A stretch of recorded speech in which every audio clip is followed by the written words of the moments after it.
60 বছর এখনো আপনি বিড়ি সিগারেট খান। ইন্নালিল্লাহ। চাচা, আপনি গুনাহ ছাড়বেন কখন? আপনি মরবেন না তাইলে? আপনার হায়াত শেষ হয় নাই? আপনি আরো 600 বছর বাঁচবেন নাকি? তো তওবা করবেন কখন? 60 বছর এখনো আপনি কথা কইলে গাইলান আস্তাগফিরুল্লাহ। আপনার এই গুনাহ, অসভ্য অভ্যাস আপনি কখন ছাড়বেন?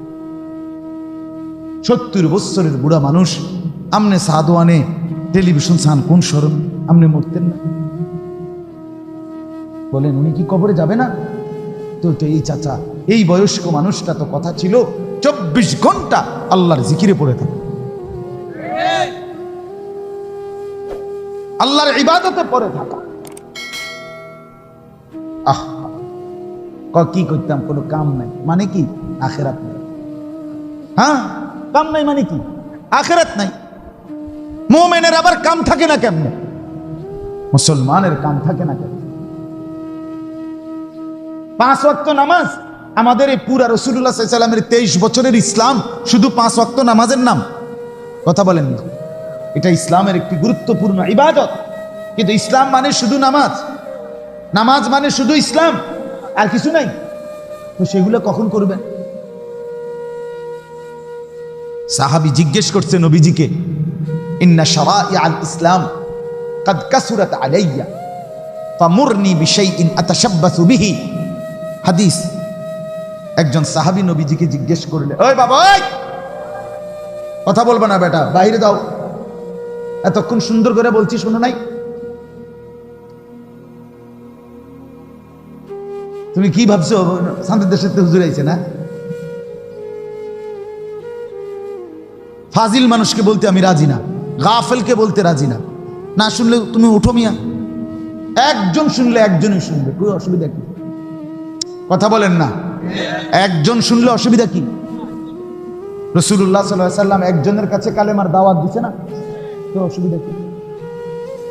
কতজন হইলে কামিয়াব? এটার কোনো সংখ্যা আছে নি? একটা মাহফিলে কয় হাজার লোক হইলে ওই মাহফিলকে সফল বলে? এটার কয়জন হইল? 10,000, 11,000, 9,000। তো আল্লাহর কথা বলতে থাকা। আমি প্রথমেই এই জন্য গাফেলকে বলে কোনো লাভ নেই। উট খাবে, বাদাম খাবে, ঠেলাঠেলি করব, ধাক্কাধাক্কি করবেন, ওই বইবে আপনি জিমাইবেন আমনে না। এটা তো হাট্টিনা টিম কয় না, আপনার কাছে কিচ্ছা শোনায়। দেখি রহিম রুব্বানের ঘটনা হইতে আছে, তাহলে বদলাবেন কিভাবে? রহিম রুব্বানের ঘটনা হইলে না বাবুরে, আপনি বইয়ে বইয়ে জুড়াইলেন হইলে, কুয়াইলেন হইলে, দুললেন হইলে, কি মর্মান্তিক কাহিনী, কি কষ্টটা করছে। ও হ্যাঁ, বেহুলা লক্ষিন্দরের ঘটনা আমি পারি তো, আমি পুরা ঘটনা জানি। আমার কাছে 2টা বই আছে বেহুলা লক্ষিন্দরের, আমি বগুড়ার থেকে কিনে আনছি। এই যে সাপে কামড়াইছে যে লক্ষিন্দরের বেহুলা, যে আপনার কলা গাছের বেলা বানাইয়া মনসা দেবীর কি দিছে, পূজা দিছে, এই যে আমি ঘটনা ফুটছি। কামড়ে কি বেকুব ঠাউরাইছে, কিচ্ছা সব জানি আমি। কিচ্ছা বললে ফায়দা কি? এজন্য বাপ গাফেল না হওয়া। ছেলেদের গাফলতি বেশি, খামখেয়ালি, চলাফেরা দেখলে বুঝাই যায় না এতে কি প্লাস্টিক না মানুষ, কিছুই বোঝা মানে কি করে হেই কইতে, কি করে, হাঁটে কেমনে, কথা বলে কেমনে, চেহারার কি নমুনা, চুলের কি নমুনা, প্যান্টের কি ডিজাইন, গেঞ্জির কি ডিজাইন, হাসে না কান্দে, কিচ্ছুর কোনো কথা হইল। আমাদের সমাজ যদি আমরা এভাবে ছেড়ে দেই, তা আমাদের মুসলমানের সন্তানকে কে বদলাবে? আমাদের এই ছেলেগুলোকে ভালো করে দিবে কে? জিবরাইল এসে তো বাস, কে ঠিক করে? আমরাই করতে হবে, আমরাই সবাই মিলে কষ্ট করতে হবে। কথা বলেন না কেন? হ্যাঁ, আমাদের সন্তান। এ তো কাফের, আজকে কাফের খেলতেছে।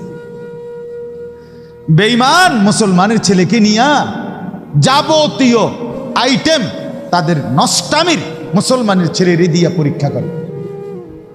হ্যাঁ, পরীক্ষা করে, অর্থাৎ একবার চুলের এদিক দিয়ে কাটিং দেখাইয়া এটা ছেড়ে দেখে যে মুসলমানের ছেলেরা গ্রহণ করে কিনা, আবার আরেক দিকে কাইটা আবার এটা ডিজাইন ছাড়ে দেখে মুসলমানের ছেলে, মানে মুসলমানের ছেলের উপরে ওই ল্যাবে যেরকম ডাক্তাররা গবেষকরা বিভিন্ন জিনিসের উপরে পরীক্ষা করে, মুসলমানের সন্তানদের উপরে বেঈমান তাদের ফ্যাশন পরীক্ষা করে।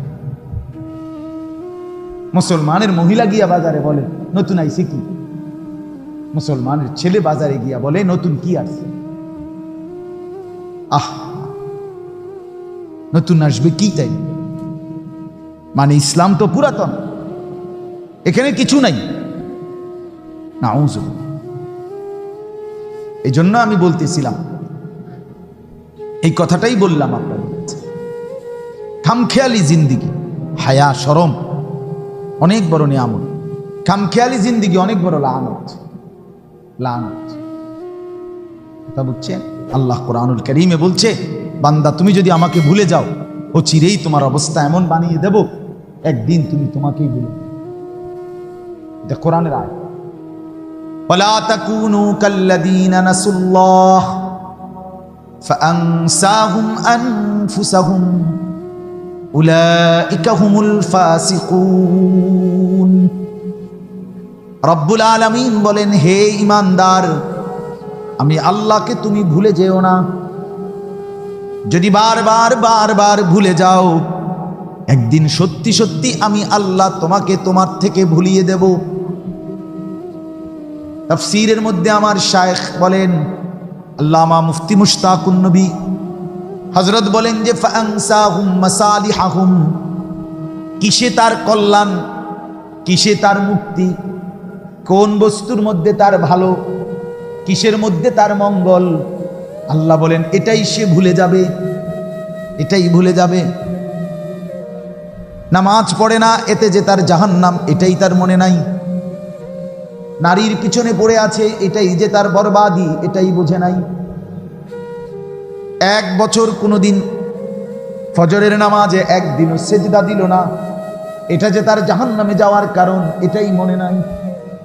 হায় ভুলে যে গেছে, সেও ভুলে গেছে। কি মনে নাই তাও মনে নাই, কি বুঝে না তাও বুঝে না। এই জিন্দিগি লানতের জিন্দিগি, এই জিন্দিগি অভিশাপের জিন্দিগি বেটা। এই জিন্দিগি অভিশপ্ত জীবন, মানে শুধু ভাত, জীবন মানে শুধু ঘুম, জীবন মানে জন্তু যৌন চাহিদা পূরণ, এই তিনটার নাম জীবন। তাইলে হাইওয়ান আর জানোয়ারের মধ্যে পার্থক্য কি আমাদের? চতুষ্পদ জন্তু জানোয়ার, এরাও তো খায়, এরাও তো ঘুমায়, এদেরও তো যৌন চাহিদা পূরণ হয়। নাইলে গরুর ছাও হয় কেমনে গাভীর, নাইলে কুকুরের বাচ্চা হয় কেমনে, নাইলে বিড়ালের বাচ্চা হয় কেমনে? কথা বলেন। আমাদের জীবনে এই খাবেন আর ঘুমাবেন, আপনার ছেলে আপনার মতো চলবে, তার মতো আমনে চলবেন, আমনের মতো, আমনের বেডি চলবো আমনের বেডির মতো, আমনের মাইয়া চলবো আমনের মাইয়ার মতো। আমনে বইয়া বইয়া বন খাইবেন, বিড়ি খাইবেন, আপেল খাইবেন, মালটা খাইবেন, ভাত খাইবেন, বাহ, আর সাদওয়ানে গপ মারবেন। এই জন্য আল্লাহ তাআলা আপনাকে অভিভাবক বানাইছে। আমনে চাচা হয়েছেন এর লাইগা, আমনে বাপ হয়েছেন এই জন্য, আমনে দাদা হয়েছেন এই জন্য, আপনারই কোনো জবাব দিতে হবে না। রঙের গুড্ডি উড়াইতে আছেন নাকি? হ্যাঁ, হিসাব দিতে হবে বাপ। ছেলেরা তোমাদেরকেও হিসাব দিতে হবে, বাপ আপনাদেরকেও হিসাব দিতে হবে। একজনকে রব্বুল আলামিন 1 সেকেন্ডের জিন্দিগির 1 মুহূর্তের হিসাব থেকে আল্লাহ বাদ দিবে না।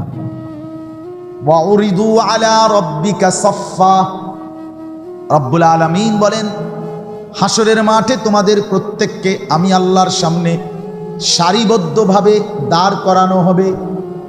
এরপরে একজন একজন করে আমার সামনে পেশ করা হবে। আল্লাহ তখন বলবেন লাকাদ জিতুমুনা কামা খালাকনাকুম আউয়ালা মাররাহ। আল্লাহ তখন বলবে, বান্দা মনে কি পড়ে তুমি একলা গেছিলা দুনিয়ায়, আজ একলাই আমার সামনে আইসা দাঁড়াইলা। কথা বলে, যেদিন মার পেট থেকে বের হইছিলাম কয়জন লইয়া বের হইছিলাম? লাকাদ জিতুমুনা কামা খালাকনাকুম আউয়ালা মাররাহ। আজ তো একাকী হয়ে গেলে, বন্ধুরা কই, স্ত্রী কই, ছেলেরা কই, মেয়েরা কই, বাবা কই, নেতা কই, কর্মী কই, কর্মচারী কই, গাড়ির ড্রাইভার কই, ঘরের দারোয়ান কই, কাজের বুয়া কই কই? আল্লাহ বলেন বাল জামতুম আল্লান নাজআলা লাকুম মাওঈদা, তুমি তো মনে করেছিলে নাফরমান এমন একটা দিনে আসতে হবে না। কিয়ের কিয়ামত, কিয়ের হাসর মাইতে চাই হুজুররা কত কথা কয়, হুজুররা সব ধরলে কি আর চলন যাইবনি? আছে না এমন বেত্তুমিস? কথা বলেন না কেন? টাং এবারে টাং গাইয়া হতাম দরকার। হ্যাঁ কি বলছেন? হুজুররা এত কথা ধরলে চলন যাইতো না। কদ্দুর ধরলে চলন যাবে, হেদ্দুর কই কম? আপনি কদ্দুর চলতে পারবেন? কথা বলেন না কেন? হ্যাঁ তামাশা জিন্দেগি। রব্বুল আলামিন বলেন তুমি তো মনে করেছিলে হাসরের এই মাঠে আমার সামনে আসতে হবে না, আজ কি বুঝলা? ওয়াউদিআল কিতাব ফাতারাল মুজরিমিনা মুশফিকিনা মিম্মা ফীহি। আল্লাহ বলেন বান্দা তোমার আমলনামা তোমার সামনেই রাখা হলো, তুমি দেখো। ফাতারাল মুজরিমিনা মুশফিকিনা মিম্মা ফীহি, আল্লাহ বলে প্রত্যেক পাপী নাফরমান নিজের আমলনামার পৃষ্ঠা উল্টাইতে থাকবে আর কাঁপতে শুরু করবে। ইয়াকুলুনা ইয়া ওয়াইলাতানা মা লিহাদাল কিতাব, আর চিৎকার করে আফসোস করে বলবে আল্লাহ আমার কপাল তো বড় মন্দ, এটা কেমন আমলনামা আপনি লেখাইলেন। লা ইউগাদিরু সাগীরাতান ওয়ালা কাবীরাতান ইল্লা আহসাহা, এই আমলনামার মধ্যে দেখি মাওলা আমার জিন্দেগির এক সেকেন্ডের ছোট কিংবা বড় কোনো নড়াচড়াও বাদ দেয় নাই। খোদার কসম এটা কোরআনের আয়াত। ওয়াজাদু মা আমিলু হাযিরা, আল্লাহ বলে যা করেছো বান্দা তাই তুমি তোমার সামনে দেখবা। ওয়ালা ইয়াযলিমু রাব্বুকা আহাদা, তোমার রব আল্লাহ এক বিন্দু জুলুম করবে না, এক সুতা জুলুম করব না বান্দা। আমি না দেখাইয়া বিচার করব না, না শুনাইয়া বিচার করব না। তোমার জিন্দেগি আমি তোমারে দেখাবো, তোমার রাত দেখাবো, তোমার দিন দেখাবো, মোবাইলের ছবিগুলো দেখাবো, উলঙ্গ নাচগুলো দেখাবো, অশ্লীল দৃশ্যগুলো দেখাবো, নর্তকীর ছবি দেখাবো, উলঙ্গ ছবি দেখবো, দেখাবো বান্দা আমি তোমাকে তুমি কোন নারীর সাথে কোন মেয়ের সাথে কথা বলছো, রাত্রি গভীরে সারা রাত উলঙ্গ ছবি দেখছো। বেঈমান, আমি আল্লাহ এক সেকেন্ড সেকেন্ড তোরে বিচার ফিরায় দেব। ভাত খাওয়াইছি যে হিসেবে মনে নাই? হ্যাঁ তুমি মনে করছো আমি বাতে খাওয়াইতে জানি, ফিরতে জানি না? না, কি ভাবছিলাম, কি ভাবছিলাম? নাফরমানদের চেহারা দেখেন, বেনামাজি ছেলেদের চেহারা দেখেন, মানুষের আকার আকৃতি আছে কিনা? কালো কালো হয়ে থাকে, চেহারা কালো কুৎসি, গায়ের রং সুন্দর হওয়ার পরেও চেহারা কুৎসিত চেহারা। শুধু কারণ একটাই, সেজদা ছাড়া যেই কপাল, ওই চেহারা খোদার কসম কুৎসিত হয়েছে। লক্ষ পাউডার না বেটা তোরে ফেয়ার এন্ড লাভলির বালতিত চুবাইলো একজন নামাজি বান্দার, ইমানদার বান্দার চেহারার সৌন্দর্য খোদার কসম তোরে ফেয়ার এন্ড লাভলির বালতিত চুবাইলো সেই সৌন্দর্য তোর চেহারায় আসবে না বেনামাজি মনে রাখ। কোনদিন কোনদিন এ নায়ক সুন্দর, নায়িকা সুন্দর, হ্যাঁ অমুকে সুন্দর, এই পর্যন্ত দাড়িবিহীন পৃথিবীর যত বেড়াই সুন্দর হয়েছে দাড়ি ছাড়া তাদের কাউরে দেখা 40 জন নারী একসাথে হাতের আঙ্গুল কাটে নাই, কিন্তু দাড়িওয়ালা এক যুবক ইউসুফ আলাইহিস সালামকে দেখে 40 জন নারী একসাথে হাতের আঙ্গুল কাটে লেছে। তাহলে কি বোঝা গেল কোনটা সুন্দর? দাড়িওয়ালা চেহারা সুন্দর। তাহলে এরকম ঘটনা আপনি আরেকটা কর, এটা তো কোরআনের ঘটনা। আচ্ছা আপনি রূপকথার মধ্যে একটা ঘটনা এরকম হয়েছে, এরকম মিশা কথা ঘটনা আছে নি? এরকম কথা বুঝেন নাই আপনি? বানাই না ঘটনাও তো নাই ওটা এরকম। কিচ্ছার মধ্যেও তো এরকম ঘটনা নাই, গল্পের মধ্যেও তো নাই, কোন সিনেমা নাটকের মধ্যেও তো এরকম ঘটনা দেখাইছে না যে একটা দাড়িবিহীন যুবককে দেখে 40টা নারী হাতের আঙ্গুল কেটে ফেলছে। হ্যাঁ,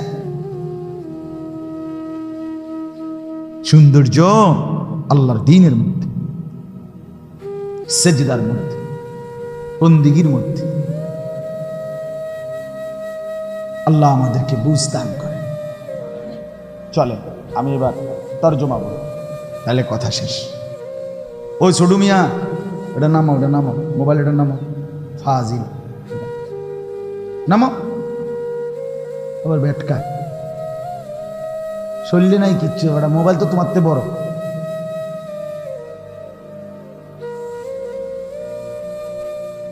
সব কিছু মানে এটা একটা আসক্তি, মদের আসক্তি যেমন, নারীর আসক্তি যেমন, এরকম মানে জিডা পাবে এটার কত হইলো ছবি উঠাইতে। এটা হুজুর হোক, এটা পাবলিক হোক, ব্যাডইত হোক, বেডিত হোক, জোয়ান হোক, বুড়া হোক, সাদা হোক, কালা হোক, চিকন হোক, মোড়া হোক, লম্বা হোক, বাইটটা হোক, এটা কুকুর, বিড়াল, শুকর, হাঁস, মুরগা, গরু, ছাগল, কীট পতঙ্গ, জিডা ফা ছবি উঠাও, শুধু ছবি। হ্যাঁ মানে পাগল হয়ে গেছে সবাই, সবার কথা হইলো এক কথা, শুধু ছবি উঠাও, শুধু ছবি। যে যেখানে দেখেন আপনি রোডে, গাড়ে, ব্রিজে, কালবাটে, পোলে, আপনি যেখানে যাইবেন দেখবেন শুধু ছবি উঠেছে। এটা কি, এটা কি পাগলামির তো একটা সীমা আছে। এটা কিতে আসলে, এর ভিতরে কি আপনি বলেন, এর ভিতরে কি আসলে? আমি সেদিন কইলাম, আপনি যে আমার লগে ছবি উঠাইলেন খাড়াইয়া, আপনি কি বুঝাইতে চাইলেন? মানে ফেরেস্তারে দেখাইবেন? ফেরেস্তা কথাবার্তি সাবধানে কইও, ছবি চাও, কার লগে ছবি উঠে রেখছি। ফেরেস্তা কি বলবে জানেন? কয়, আমি বললাম এক লোকেরা, আমার ঘনিষ্ঠ লোক, আমি বললাম ফেরেস্তা তো ফিটবো আমারে শুদ্ধা কবু, তার এলো হুজুরও ফিট, পাবলিক ফিট। বেহুদা না এগুলো, কথা বলেন না। আল্লাহ বুঝদান করেন। চলেন কোরআনুল কারীমের 15 নম্বর পারা, 18 নম্বর সূরা, সূরায়ে কাহাফ। এই সূরার 28 নম্বর, 29 নম্বর এই দুইটি আয়াত আমি পড়েছি। এই অল্প একটু সময় এই দুই আয়াত থেকে আপনাদের কাছে একটু কথা বলি, আল্লাহ তাআলা তৌফিক দান। মূলত 28 নম্বর আয়াতের কথাটাই লক্ষণীয়। এখানে একটা ছোট্ট শানে নুজুল আছে, মানে নাজিল হওয়ার কারণ আয়াতটা। রাসূলুল্লাহ সাল্লাল্লাহু আলাইহি ওয়াসাল্লাম মক্কায় যখন 40 বছর বয়সে, আর অল্প সময় লাগবে, আর একটু মনোযোগ দেন।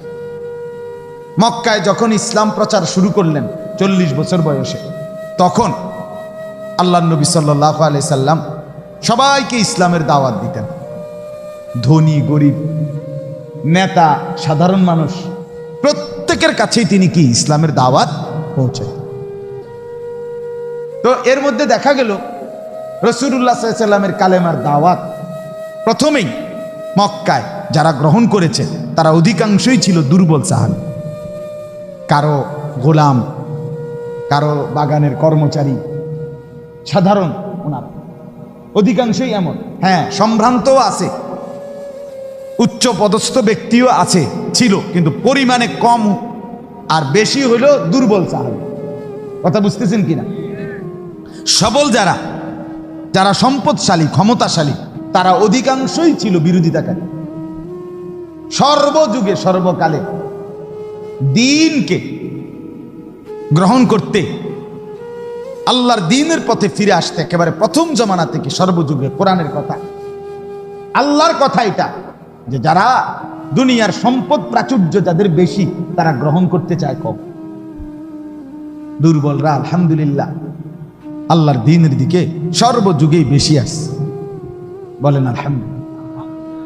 নবী সাল্লাল্লাহু আলাইহি সাল্লাম দোয়া করছেন, আল্লাহ আমি চাই বেঁচে থাকতে মিসকিন দুর্বলদের সাথে, আমি চাই মরতে মিসকিনদের সাথে, আমি চাই হাসরের ময়দানে দাঁড়াইতে গরিবদের সাথে। নবী সাল্লাল্লাহু আলাইহি সাল্লাম দোয়া করছেন। আল্লাহ তাআলা নবীকে বলছে, বন্ধু আপনি যদি বলেন উহুদ পাহাড়টা পুরাটা স্বর্ণ বানাইয়া আপনার লগে দিয়ে দিন, আসবো আপনার লগে লগে, ধাক্কা চেষ্টা। হ্যাঁ হাদিসে আপনি বললে এটা আপনার সাথে সাথে থাকবো, যা লাগে আপনি নিবেন, শুধু খরচ করবেন। আল্লাহ নবী সাল্লাল্লাহু আলাইহি সাল্লাম বললেন, লা ইয়া রাব, না মাওলা আমার এটা লাগবে। আমি চাই কেমন? নবী বলছে, আশবাউ ইয়াওমান আশকুর, আমি এক বেলা পেট ভরে খাবো, আপনার শুকর আদায় করব। ওয়া আজুউ ইয়াওমান আতাসাব্বার, আরেক বেলা ক্ষুধার্ত থাকবো, আপনার জন্য সবর করব। খাবো যে বেলা শুকর, খাবো না যে বেলা সবর। আর শুকরেও জান্নাত, সবরেও জান্নাত। শুকর করলেও জান্নাত, সবর করলেও কি? মোমেন হাসলেও জান্নাত, মোমেন কাঁদলেও জান্নাত, যদি আল্লাহর হুকুম মানে, যদি আল্লাহর হুকুম মানে। হ্যাঁ, এজন্য আল্লাহ নবী সাল্লাল্লাহু আলাইহি সাল্লাম সবাইকে দাওয়াত দিতেন। তো দাওয়াত দিতে গিয়ে কুরাইশের যারা সর্দার, সম্ভ্রান্ত, সম্পদ বেশি, ক্ষমতা বেশি, তারা প্রচন্ড বিরোধিতা করত। নবী সাল্লাল্লাহু আলাইহি সাল্লাম অহরহ তাদেরকে বলতেন, যারে চাচা আমার কথাটা কদ্দুর বইয়া নিরিবিলি কদ্দুর মনোযোগ দিয়ে শোনেন, কথা বোঝেন নাই? যে এদের কাফেরদের যারা সর্দার ছিল মক্কা, এদের অধিকাংশের অভ্যাস ছিল আটার রূপে কথা বলতে। কথা বুঝিনি? হাঁটার উপরে, হাঁটার উপরে কথা। হ্যাঁ, একটা কথা বলবে, শুনবে দিন না, না হ্যাঁ কইবা না, শুনতেছি না। অনেক মানুষ আছে দেখবেন অহংকারী, হ্যাঁ আপনার ওয়াজ আপনি করবেন না হুজুর, আমি আপনার দিকে চাই বলেন, হলে নিচের দিকে চাই, নাহলে ঠ্যাঙ্গাল গিয়ে দিয়ে রাখি, আপনার সমস্যা কি? আপনার ওয়াজ না করার দরকার, ওয়াজ করবেন। এমন ফাজিল আছে কিনা বলেন না কেন? হ্যাঁ, এটা বদ অভ্যাস, অহংকারী অভ্যাস। দিন 100 ভাগ কেউ যদি মুহতাজ না হয়, হেদায়েত আসে না। আল্লাহর কোরআনের দিকে আপনি প্রচন্ড ভাবে আগ্রহী হইতে হবে, হেদায়েত চাইতে হবে, আল্লাহর কাছ থেকে চাইতে হয়। আমাদের নবী সাল্লাল্লাহু আলাইহি সাল্লাম 23 বছর আল্লাহর কাছে সমস্ত বালাই কামিয়াবি বারবার চাইছে। নবীর চাইতে বেশি দোয়া নবীর উম্মতের আজ পর্যন্ত কেউ করেন। এরপরও নবীজি দোয়ার মধ্যে বলতেন, আল্লাহুম্মা লা উহসি সানাআন আলাইকা আনতা কামা আসনাইতা আলা নাফসিক। আল্লাহ, আপনার প্রশংসা যে পরিমাণ হওয়া উচিত, আমি মুহাম্মদ আপনার সেই প্রশংসা করতে পারি না। নবী বলতেন, মা আবাদনাকা হাক্কা ইবাদাতিক ওয়া মা আরাফনাকা হাক্কা মারিফাতিক। ও আল্লাহ, আপনার ইবাদত হক অনুপাতে যেভাবে করা উচিত ছিল আমি তা করতে পারি নাই, আপনাকে যেভাবে চিনা দরকার ছিল আমি তা চিনতে পারি না। তিনি বলতেন, রাসূল বলতেন, আমাদের হালাত কি? তো এই যারা মাতবর, অহংকারী, সম্পদওয়ালা, মালওয়ালা, আটার রূপে কথা। আমার জীবনে আমি কত মানুষকে দেখছি, আমার বয়ানের আল্লাহর দয়া, এই 2-4 কথা বলার অভ্যাস, আল্লাহর দেওয়া তৌফিক, আজ কোনো 1-2 দিন না, 17-18 বছর। এই আমি কত বেড়ই দেখছি মাতবর মাইক দিয়া 2 মিনিট বক্তৃতা দেন, দিয়া সাইরে আবার ফটর কিছু কয়। আপনারা সবাই হুজুরদের যদি কথাগুলো শুনেন আমাদের ভালো হবে, এগুলো আমাদের আমল করা দরকার। হ্যাঁ, আপনারা ঠিক মনোযোগ দিয়ে শুনেন। সবাইকে ধন্যবাদ। এবারে হুজুর আমার একটু কাজ ছিল তো আমি আসি, দোয়া করব। শুদ্ধ মারে তাই না, গেছে গাড়ি, বুঝেন না কথাটা? তাই না, সময় নাই, ওমা হবে না, এনে জ্ঞান দিয়ে গেছে, কিন্তু পাবলিকের কি দিয়ে গেছে? হ্যাঁ, আপনারা শুনেন, আপনারা ভালোই যাবেন, আমি ভালো হই না হই এটা পরে বাদ দেন, আপনারা ভালো হইয়া যান। কথা বলেন, এমন অভ্যাস দেখছেন না আপনি কোনো সময়? কেন আপনি শুনলে অসুবিধা কি? আপনি শুনলে সমস্যা কি? আপনি মুড হয়ে গেছেন, হ্যাঁ, আপনি দুনিয়ার নেতা হইয়া গেছেন, আপনি আখিরাত লাগবে না, আপনি কিছু মাল হইছে এই তো। আমি ওই আমার বুড়িচং উপজেলা আমাদের কওমি মাদ্রাসার সংগঠন আছে, কুমিল্লা জেলা কওমি মাদ্রাসা সংগঠন বুড়িচং উপজেলা, পুরা বুড়িচং উপজেলার মধ্যে যেই মাদ্রাসাগুলো কওমি মাদ্রাসা, এগুলো আমাদের একসাথে একটা সংগঠন আছে। তো আমি ওটার সেক্রেটারি। তো মাঝে মধ্যে মিটিং হইলে দুই একজন আমগো মধ্যে কখনো যদি কেউ বলে কোন তারা দেখায় আমার হুজুর যেমনি সুন্দর হয় আপনারা ফয়সালা করেন, আমি আসি, আমার একটু বেশি ঝামেলা, বুঝছেন নি কথা, মানে হেবড়া যাই তো আর কি। তা আমি সব সময় বলি যে ভাই আগে এটা তো আপনি রাজি তো, যে যেমনি সুন্দর হয় আপনি রাজি তো? হ্যাঁ হুজুর যেমনি সুন্দর হয় এমনি রাজা। আমি তাহলে আপনি এনে বইলে সুন্দর হয়, আপনি একটা ইঞ্চি লড়বেন না, সোজা কথা, সোজা বই কথা বুঝছেন নি? আপনার বইয়ে থাকলে কি হয়, আমি উঠলে সুন্দর হয় না আপনি বইয়ে। তাইলে অহংকারী দুনিয়ার অনেক নেতা, দুনিয়ার অনেক সম্পদওয়ালারা, মালওয়ালারা আহা আল্লাহর কথা শুনতে চায়, বদনসিব। অত যদি সে শুনতো তারও ফায়দা হইতো কিনা বলেন না কেন? আপনি মালওয়ালা না হইছেন, আখেরাতওয়ালা হইছেন।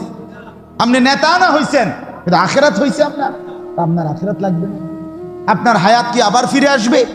তাই আল্লাহ আমাদের সকলকে বুঝার তৌফিক দান করেন। তো নবী সাল্লাল্লাহু আলাইহি সাল্লাম যখনই বলতেন, এই নেতা গোছের যারা সম্পদওয়ালা, মালওয়ালা, ক্ষমতাওয়ালা মক্কার, এরা শুনত না, ওই হাঁটার উপরে এই, আর নবীজিকে উপদেশ দিত বেশি। নবীজিকে বারবার, মোহাম্মদ এই ঝামেলাত যাইও না, কিত্তা তুমি এগুলা করতে আসো, ছাড়ো এগুলো, ছাড়ো এগুলো, ছাড়ো, বহুভাবে বলত। আচ্ছা এরকম তো চলতেছে। একদিন এই আয়াতের কথা বলতেছি, একদিন আল্লাহর নবী সাল্লাল্লাহু আলাইহি সাল্লাম কাবা ঘরের পাশে সাহাবীদেরকে নিয়ে বসে আছেন। এই যারা নিয়ে বসছেন এরা সবাই ছিল ঘটনাচক্রের দুর্বল সাহাবী, মানে কেউ গোলাম, কেউ বাগানে কাজ করে, ইত্যাদি ইত্যাদি, এরকম দুর্বলদেরকে নিয়েই নবীজি কি করছেন। কিন্তু ওরা প্রত্যেকেই কি সাহাবী, কথা বলেন না? দুর্বল হলেও কি ইমানদার সাহাবী, আল্লাহকে ডাকে, আল্লাহকে ডাকে, গোলামি করে, সেজদা করে, আল্লাহকে ডাকে। এগুলো নিয়ে মাত্র বইছে। তো কুরাইশদের, কাফেরদের একজন সর্দার উওয়াইনা ইবনে হিসন তার নাম, উওয়াইনা, এ আরো কয়েকজন কাফের সর্দার রে হঠাৎ ওই দিন ঘটনাচক্রে সে বলছে তাগরে যে আচ্ছা চলো, মোহাম্মদ তো ওই দেখা যায় বইয়া রইছে, সব সময় বলে, তার কথাটা কদ্দুর মনোযোগ দিয়ে শুনতাম, বইয়া শুনতাম, চলো আজকে যাই, আমরাও তার কথা কতক্ষণ শুনি আর আমরাও তারে কতক্ষণ বুঝাই। কথা বুঝছেন না? তার ঠিক কদ্দুর শুন না তারে বুঝামু যে তুমি এটি সাইরা দৌড়ি, ভালোই তো না। 3 নাম্বার, ওয়া কানা আমরুহু ফুরুতা। রব্বুল আলামিন বলেন, বন্ধু প্রতিটা গুনার কাজে যে সীমা লঙ্ঘন করে, এমন সীমা লঙ্ঘনকারী পাপীর সাথে আপনি বসবেন না। একটা তো হইল গুনাহ, কোনোদিন ভিন্নারী দেখে ফেলছেন, গুনাহ হয়েছে, তওবা করে নিছেন, আল্লাহ ভুল করে ফেলছি। আর একটা হইল আপনার জিন্দিগি টেলিভিশন দেখা, দেখে সীমা লঙ্ঘন না? একটা হলো গুনাহ হয়ে গেছে, মিছা কথা একবার কইয়া লাইছেন, আপনি মনের বেখেয়ালে কইয়া লাইছেন, আল্লাহ মাফ করে দেন, ভুল হয়েছে আর বলবো না। আর একটা হলো ওজনে কম দেওয়া, এটাই আপনার ব্যবসা, আপনার সিস্টেমে এটা, আপনি কাস্টমারের লগে কাঁচা মিছা কথা বলেন। আছে না এমন? কথা বলেন। 30 বছর এই ডাকাইতে এক তালে ব্যবসা করতে আছে, যে প্রতিদিন ওজনে কম দেয়। 3 নম্বর মালেরে 6 নম্বর মালেরে কয় 1 নম্বর, কয় যে এই জাফান থেকে আমরার বাড়ির উঠানে হালাইছি, এয়ারপোর্টও আইছে না, ডাইরেক্ট ইন্ডিয়া যাইতে সময় বিমান, জাপানের যাইতে সময় ইন্ডিয়া হালাই দিবে, ডাইরেক্ট জাপান, মানে আমরা সালে পড়ছি জাপান। এরকম মিথ্যুক আছে কিনা বলেন না কেন? কাঠটা হারাম হয়ে যাবে, এই ব্যবসাটা হারাম, মরা বাপের কসম, মানে জিডার সামনে পাইবো কাঠ, সার কাপ, নুনের বাড়ি, আমনের জিডার সামনে বিডার কসম। আপনি জানেন না, রাসূলুল্লাহ সাল্লাল্লাহু আলাইহি ওয়াসাল্লাম বলছে, হাদিসে আছে, পৃথিবীতে সবচেয়ে বেশি কসম খায় কে? ব্যবসায়ীরা। এটা হাদিস, নবী বলছে যে সবচেয়ে বেশি কসম করে কে? ব্যবসায়ী। আর সবচেয়ে বেশি অভিশাপ দেয় কে? বেডিরা। হ্যাঁ, এটা রাসূল বলছে, হাদিস, নবীজি বলছে সবচেয়ে বেশি অভিশাপ দেয় কে? একারে আপন ফুত, এ বুড়ির ফুত, এতে হয়তো ফ্যাঁকের মধ্যে শরীরটা বড়াই লেছে, এ তারে গজব দিয়ে লেছে, জায়গা তোর রূপে খোদার গজব পড়ুক, তুই এই মাত্র তোরে হাফ প্যান্টটা ফিন্দাই দিলাম, আয় হায় হায় মা তুমি কারে গজব দিলা, আর মারতো না কইয়া লাইছে।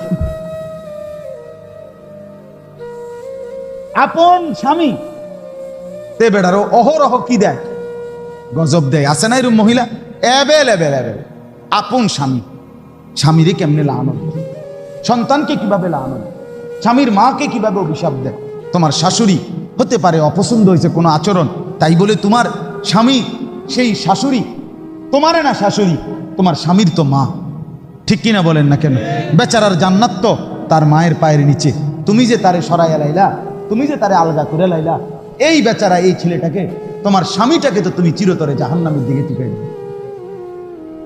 তোমার একটু সুখের লাগিয়া তুমি স্বামী বেচারারে শেষ করে দিলা, ওই ছেলেটার জীবন শেষ করে দিলা। মার অভিশাপে, বাবার অভিশাপে সন্তান জাহান্নামী হবে না? কথা বলেন না কেন? তখন জাহান্নাম থেকে বাঁচাবে স্ত্রী। তো মার অভিশাপ যখন পড়বে তো স্ত্রী বাঁচাই দিবে না? বাবার অভিশাপ যখন পড়বে তো স্ত্রী বাঁচাই দিবে না?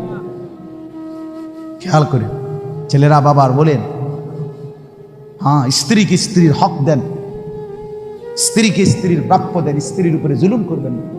স্ত্রী জীবনের সঙ্গী, ভালোবাসার সঙ্গী, দয়া মায়ার সঙ্গী। স্ত্রী সে আপন, সে কলিজার টুকরাই, সে ভালোবাসার প্রিয়জন, সব ঠিক আছে, সব ঠিক আছে। স্ত্রীকে সর্বোচ্চ ভালোবাসা এটা কোনো গুনাহ না, কারণ এটা হালাল। কথা বলেন না কেন? তাই বলে মার উপরে জুলুম না, এটা না। বাবার উপরে জুলুম কর না। স্ত্রীর হক স্ত্রীকে দেন, মার হক মাকে। আহা কত পরিমাণ আজকে সন্তান 6 মাস লাগে না মা বাপ থেকে সন্তান স্ত্রীর প্ররোচনায় আলাদা আলাদা আলাদা। মা বোঝেন তো, সে তো আগে পড়ালেখা করছে, কাম কাজ শিখছে না, রাইতারে না, এত বড় সংসার বোঝেন তো মা। আমি আপনার ওদিকে খেয়াল রাখবো মা, হ্যাঁ বুদ্ধ নিক যাই সব। কি সুন্দর আলা, কি সিহন কথা কইলেন আমনে। আমনে শুধু ভাত খান, আমনের মা চিরা খাইয়া বড় হয়েছে। হ্যাঁ আপনি কার কলিজার মধ্যে দাগ দিয়ে গেলেন আমি খবর নাই না? সুখ ঠিক আছে, দুনিয়া আর কি, আখেরা। অতএব কথা শেষ।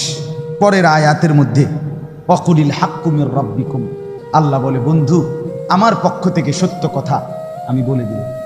ফামান শাআ ফালিয়ুমিন ওয়া মান শাআ ফালিয়াকফুর, যার ইচ্ছা ঈমান আনুক, যার ইচ্ছায় কুফরি করবে। মনে রাখবেন ইন্না আ'তাদনা লিয-যালিমিনা নারান আহাতা বিহিম সুরাদিকুহা, আমি সমস্ত পাপী নাফরমানের জন্য এমন জাহান্নামের আগুন রেডি করছি, যে আগুন মাঝখানেও আগুন, চতুর্দিকের বেষ্টনীর মধ্যেও আগুন। ওয়া ইন্নাস্তাগীসু ইউগাসু বিমাইন কালমুহলি ইয়াশবিল ওয়ুজুহ, আল্লাহ বলে বান্দা বন্ধু বলে দেন আমার সেই জাহান্নামে নাফরমান যখন জ্বলবে, প্রচন্ড তৃষ্ণার্ত হয়ে যখন পানি চাইবে, তা এতটা গরম পানি দেওয়া হবে, পানিটা মুখে লাগবার সাথে সাথেই পুরা চেহারাটা ঝলসে যাবে। বিইসা শারাব, কত নিকৃষ্ট পানীয়, সাআত মুরতাফাকা, কত নিকৃষ্ট ঠিকানা আমার বাপ। অতএব আজকে রাত গভীরে এই কথাটাই শুধু আপনাদেরকে বলতে চাই। ওই 28 নম্বর আয়াত দ্বারা বোঝা গেল একজন মুসলমান, যুবক হও আর বুড়া হন, আপনার সঙ্গী, আপনার আপনজন, আপনার সম্পর্ক, আপনার আন্তরিকতা হবে ইমানদারের সাথে। কার সাথে বলেন না? নামাজির সাথে, নামাজির সাথে।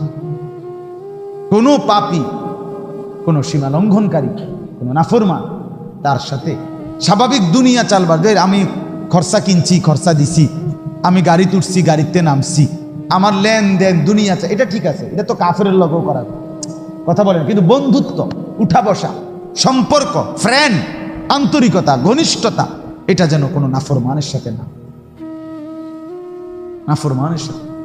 মোবাইলে তোমার ফেসবুকে তোমার বন্ধু পৃথিবীর কাফেররাও বেঈমানরাও, তুমি জানো না সবার সাথে বন্ধুত্ব এটা হারাম। বেঈমানের সাথে মুমিনের কি হইতে পারে না? তোমার ফ্রেন্ড এই কথার নাম দিয়া এই লিস্টে কোনো ইমানদার নেককার ছাড়া অন্য কারো নাম আসতে পারে। এর 80,000 ফ্রেন্ড, এ দুটি ফ্রেন্ড তুমি ভিন্দো কেন? ফুল প্যান্ট ভিন্দো কেন? তুমি তো পুরাটাই তোলে ফ্রেন্ড, শার্ট গাও তো কেন? আল্লাহ আমাদেরকে মাফ করে দেন। অতএব আমার বাপ, আমরা কি বুঝাইলাম? বুঝাইলাম এটা সঙ্গী বানাবেন কাকে? ইমানদার। বলেন না বলেন? নেককার। নবীজি বলছে আল মারউ আলা দীনে খালিলিহি ফালিয়ানজুর আহাদুকুম মান ইউখালিল। নবীজি বলেন প্রত্যেক মানুষ তার বন্ধুর রঙে গুণে গুণান্বিত হয়। অতএব তোমরা খেয়াল রেখো কাকে বন্ধু বানাচ্ছ। এই হাদিসটা পড়ছি। অতএব দয়া করে আজকে এই উখারি মাদ্রাসা আমার ভাই আমারে অনেক অনুরোধ করে অনেক আগে এই দাওয়াতটা নিছে, আল্লাহর দয়ায় আসা হয়েছে। আপনারাও বসছেন কষ্ট করে। আপনাদের কাছে আমার মেহেরবানি করে অনুরোধ, একটি মাদ্রাসা তিনটা জিনিস চায়। এক নাম্বার দোয়াউল মুসলিমিন, মুসলমানদের দোয়া। আপনারা দোয়া করেন আল্লাহ যেন ইখলাসের সাথে মাদ্রাসাটাকে কায়েম করে দেয়। দুই নাম্বার আতফালুল মুসলিমিন, মাদ্রাসা মুসলমানের সন্তান চায়। কি চায় বলেন না? আপনার সন্তান, আপনার ছেলে, আপনার মেয়ে, তারা যদি দিন না শিখে, শিখবে কি? হিন্দুর ফুতে, ইয়াহুদির ফুতে, কার ফুতে? মুসলমানের সন্তান। মুসলমানের সন্তান, মুসলমানের সন্তানকে দিন শেখাইতে হবে। আর শেখুল হাদিস আল্লামা আজিজুল হক রাহমাতুল্লাহ আলাইহি বলতেন যে এক মুমিনের যার মধ্যে নবীর ভালোবাসা আছে, তার ভালোবাসার এটাও একটা প্রমাণ যে সে নিজের বংশধরকে দিন শেখায়। কেন? যে সে বিশ্বাস করে যে আমার সন্তান যদি আলেমা হয় নবীর ওয়ারিস হবে, আর নবীর সাথে আমার সন্তানের নামও জুড়বে ওয়ারিসের তালিকায়। এটা তো আমার রসুলের প্রতি ভালোবাসা, আমার মহব্বতের একটা চূড়ান্ত সীমা। এই জন্য 2 নাম্বার সন্তান। 3 নাম্বার আমওয়ালুল মুসলিমিন, মুসলমানের দান সাদকা। আপনাদের দান, আপনাদের দান, আপনাদের সাদাকা।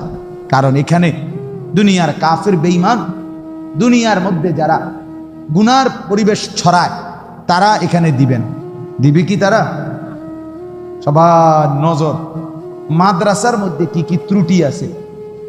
এক সুতা চুনের থেকে পান খুসলে, পানের থেকে চুন খুসলে 1000 ক্যামেরা রেডি। বুঝেন নাই? উদ্দেশ্য একটাই, মুসলমানের কাছে মাদ্রাসাকে ঘৃণিত করে। তাহলে এই জন্য আপনারা যদি সহযোগিতা না করেন, আপনারা মুসলমান, আপনারা ইমানদার, আপনারা দিনদার, আপনাদের সহযোগিতায় মাদ্রাসা আগাবে। আপনাদের এই হালাল টাকার থেকে, উপার্জনের টাকার থেকে অল্প অল্প করে দেওয়া,